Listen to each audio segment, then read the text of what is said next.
Well, here we are, Christmas Eve. Where's this year gone?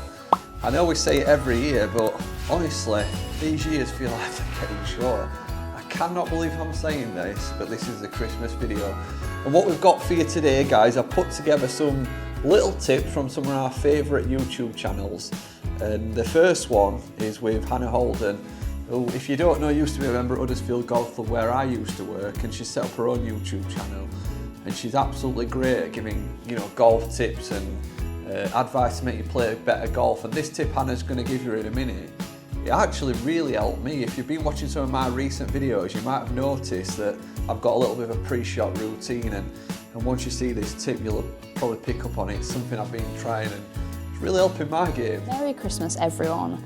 My Christmas gift to you is going to be a little drill and swing tip to help you out to stop that early extension and hopefully get rid of that power fade or slice. So the move that kills most people in the golf swing is once they get to the top, the right hip comes forward to meet the left. And why that's an issue is because as soon as the right hip comes forward towards the golf ball, the club, the handle, everything's coming near the ball, and then we have to early extend, send the hips and the hands up high and forward so we can hit the golf ball. Now, this is not advantageous in terms of consistent ball striking or in terms of getting the ball to move right to left. So this is where we see people struggling with toe strikes and hitting the ball out to the right a lot. Now, the good news is if you want to fix this, is a really simple tip you can use. And it's just thinking differently about how your hips work. So actually, if we get to the top of the golf swing, what we want to do is keep the right hip still where it is and move the left hip back to meet it. So you can see if I go to the top and then do this, suddenly my hands are staying back more. There's a lot more room here to swing through the ball, send the club to the right, which is going to stop you actually hitting right. It's going to create more of a draw, and it's going to give you a more consistent strike. So my Christmas drill to clean up your ball striking is go to the top, keep your right hip still, and then pull that left hip back to meet it. This is going to give you loads of room to strike the golf ball really well.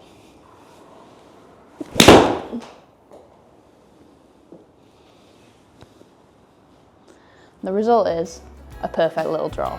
Give that a try and have a lovely Christmas. So that were a little bit of a tip from Hannah. And as you can probably see, I'm just doing some wrapping. It's Christmas Eve. There's only a couple of things I've got to get. I've got a couple of sort of special cards to get, obviously. I've got your everyday Christmas cards, but I need to get one for my girlfriend, one for my mum and dad and so on. So I'll be popping out to go and get them in a bit. And this next tip, it's from Andy, average golfer. And I think this is a fantastic tip. If you're a mid-handicap golfer and you're looking for that mid-handicap perspective on things, then this one's a cracker. Start off by wishing everybody a very Merry Christmas, and hope you have a good time. And Gary, thanks for inviting me onto this video. I was asked to do some form of tip, and I'm not really in a position to do that as an average golfer, but I'll tell you something I learned this year that was very useful for me. The short game can be a really detrimental part of the game. It can also be an area where you can really save some shots as well at the same time. So this year I spent a huge amount of practice on my short game, but with one club. And by that I mean just one wedge. So instead of having 4 wedges in the bag from 48 through to 60 degrees, I generally played just a 54-degree wedge, and I got very familiar with it from a number of different positions. A number of different distances, learned how to flight the ball a little bit differently with just the one wedge in hand, and just got an all-round better control. So rather than trying to complicate the game by having too many choices in the bag, I removed all those, went to one wedge. It doesn't matter which one it is, but in my opinion, just practicing with one and understanding what this one club does in terms of a half swing, 3/4 swing, full swing, all those things, and like I said, just being able to flight it down, it made a huge difference to my game and my ability to score a little bit better. So hopefully, if that is a tip, try it out, and I hope it works for you at the same time.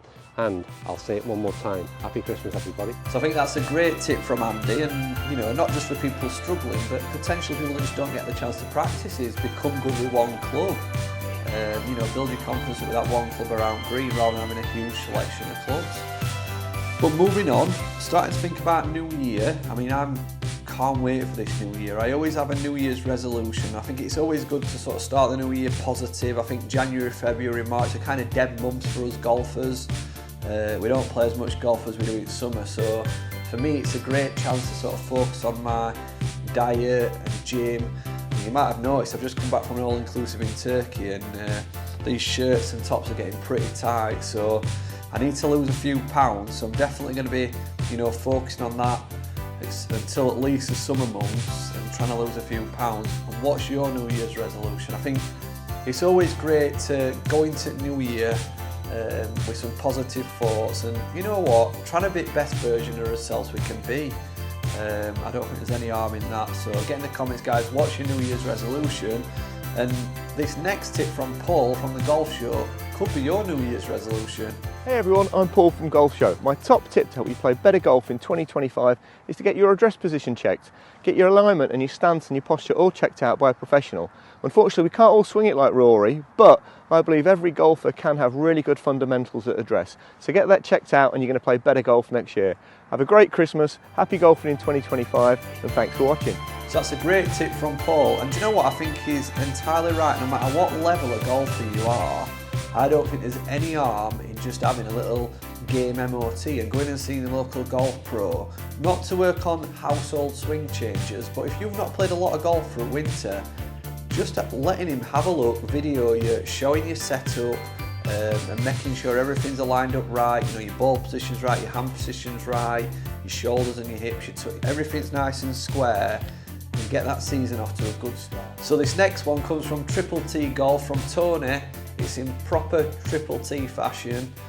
Here we are. Ho, ho, ho, ho, ho! Oh. Look sure everything's right. Oh. Just put my gloves on.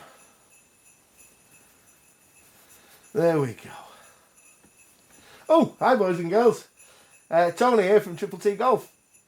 I bet you didn't know I had 3 jobs. I've got my main job, I've got my Triple T Golf channel, and I've obviously got this, but shush, don't you be telling the kiddies. So you're watching this video on Gary Martin's channel.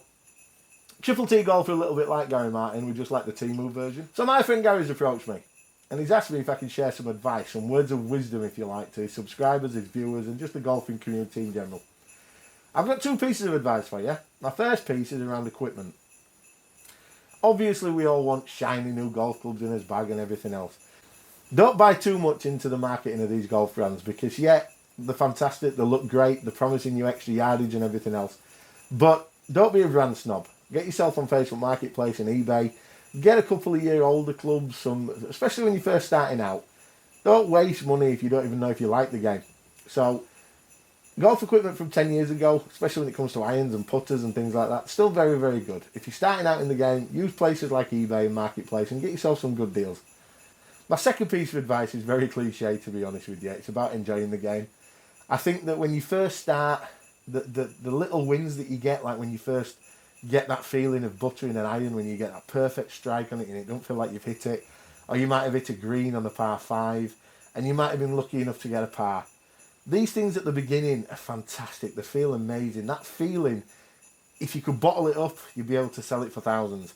Because the better player you become, the more expectation you have. And that par then becomes an expected birdie. And as we all know, birdies are very hard to come by. Hitting the green for 3 becomes trying to hit the green for 2. And you put more pressure on yourself, and you don't enjoy them same little wins that you once did when you first started the game. So enjoy the game. Think back to the beginning, to the roots of where you started playing the game in the first place. And hopefully, if you're like me, a middle-aged man just trying to be better, just go back to enjoying them little wins that you get. And that's pretty much it from me. That's what I think. Equipment will get a good deal, and just go back to enjoying the game. Enjoy the little wins. To Gary's viewers, to my viewers, to everybody that's watching YouTube Golf out there, continue watching us, because we need all the support we can get. We'll just have a wonderful Christmas. Stay safe, make sensible decisions, and have an even better 2025 both on and off the course. Merry Christmas, everybody. Ho, ho, ho! Merry Christmas! So if you've not seen Triple T Golf before, you know, they're all about playing golf on a budget, you know, not overspending on playing golf, not overspending on equipment. And you know what, they're entirely right. You know, obviously I'm a golf pro, I see things from different perspectives, but I think that golf definitely doesn't have to be expensive, and Triple T Golf show that in all their vlogs, is that you can play golf on a budget. You don't need the best golf clubs, you don't need to play the best golf courses, and you can still have fun, and golf is for anyone. So well done, great one from Tony at Triple T. And the final one is from Lester Barnes down on the south coast, and I've been saying I'm going to go down and try and get a game with Dan and Lester at some point. Dan on channel, who you probably know well now, he's a massive fan of Dan Henriksen and Lester and that lot. So hopefully we'll be able to get down there and give him a little match this summer, because there's a few people down on that south coast we're looking to collab with. So we might do a little sort of week down there. But do you know this tip from Lester? I'm a PGA pro myself, and I've never thought about this, and it's something I'm going to test because I think it's a perler. I've been asked by Gary to provide you with a Christmas winter tip, and I'm going to talk about the bunkers and how to get out of a winter bunker. Before we get started, I feel like we're missing something. That's better. Oh, yeah. And this tip is really, really simple. We've got a sand wedge in my left hand and I've got a pitching wedge in my right hand. You would think we would use the sand wedge for the bunker shot, but we're not. We're going to use the pitching wedge. Just because I look stupid doesn't mean that this idea is stupid. Hear me out. If you're like me, you'll have a sand wedge which has got lots of bounce, and the bounce is basically the angle from the leading edge to the very back of the club. We're always told that bounce is our friend, but in this case, it's not.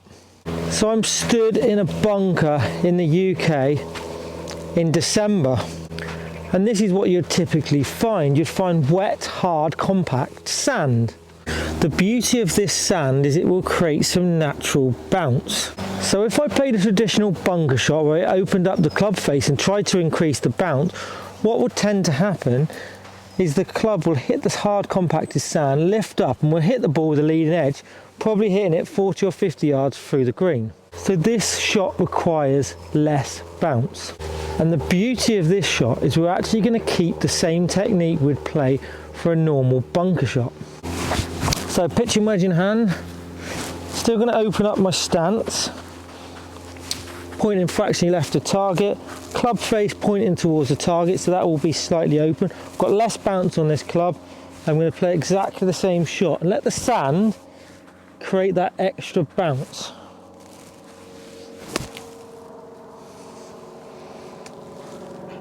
Just hit another shot as well.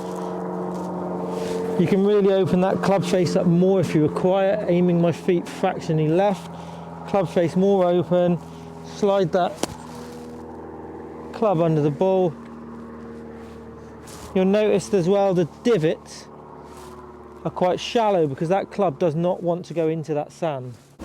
So that's a quick and easy winter tip to become a better winter bunker player. Yeah, he's entirely right. You don't need loads and loads of bounce in winter when bunkers are wet, because there's going to be natural bounce there. You're just going to struggle to get that leading edge into the sand. So I think he's spot on with that tip, and it's definitely one to try. If them bunker faces aren't too high, just use a pitching wedge. And I think the other alternative to that would probably be to tow your sand wedge in if it is a high face bunker, just to take that bounce off. But a great little tip for winter, and yeah, I'll definitely be testing that one myself.